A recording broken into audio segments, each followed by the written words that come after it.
So you're seeing this with the patients. Ayesha and Rachel, you are living this in terms of the pressures and feeling so many of these things that Dr. Jordan is talking about. Ayesha, I'd like to start with you. Can you talk to us a little bit more just about that pressure and what you're facing and experiencing on a daily basis as a chef, as an owner? Sure. The restaurant business is a hard one. I mean, to say it's persnickety or difficult is really an understatement. It's very difficult from an outside party, if you've never experienced it, to really understand that, because the pressures are coming from everywhere at all different intensities at all times. You know, doctor, you used the word perfection. I haven't used that word in a very long time because it was an unhealthy word for me to have in my own vocabulary.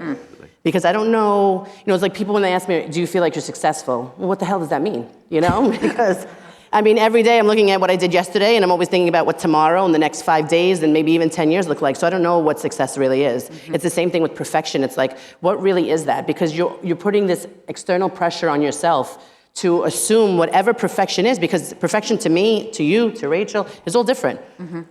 And I think you were saying earlier as well that perfectionism, people expect it at restaurants. They go for a meal, they go, you know, they're expecting the dish, the experience, everything to be perfect. Does that add to what you're sort of thinking and how you're... Of course, it definitely does. I think in today's day and age, though, the diner is just a different person. You know, they're well-educated, which is amazing. Social media happens to be something that's kind of like, I don't know how old everyone here is, but like the Encyclopedia Britannica, something that you look to, right, for real information.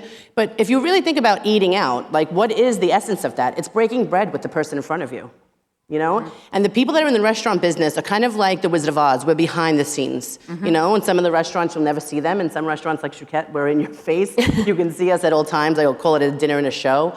But when you go out to eat, our job is to make you feel good and to make you happy.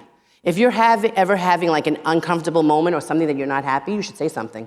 No one wants you to leave unhappy. If you didn't like the chicken, that's cool. You know, we sell about 350 chicken every single night. My expectation is that every single person loves them, right? But it's gonna be that somebody's not gonna like it. You should say something. 99% of the restaurants, I can't speak for anyone else's business, but we all think the same way, whether it's a 3 Michelin star restaurant or a mom and pop place. We really want you to enjoy. But a lot of that has to deal with a little bit of submission, right? Yeah. You have to go to a restaurant and understand that there's food, there's service, but you should enjoy the conversation of people that you're eating with, right?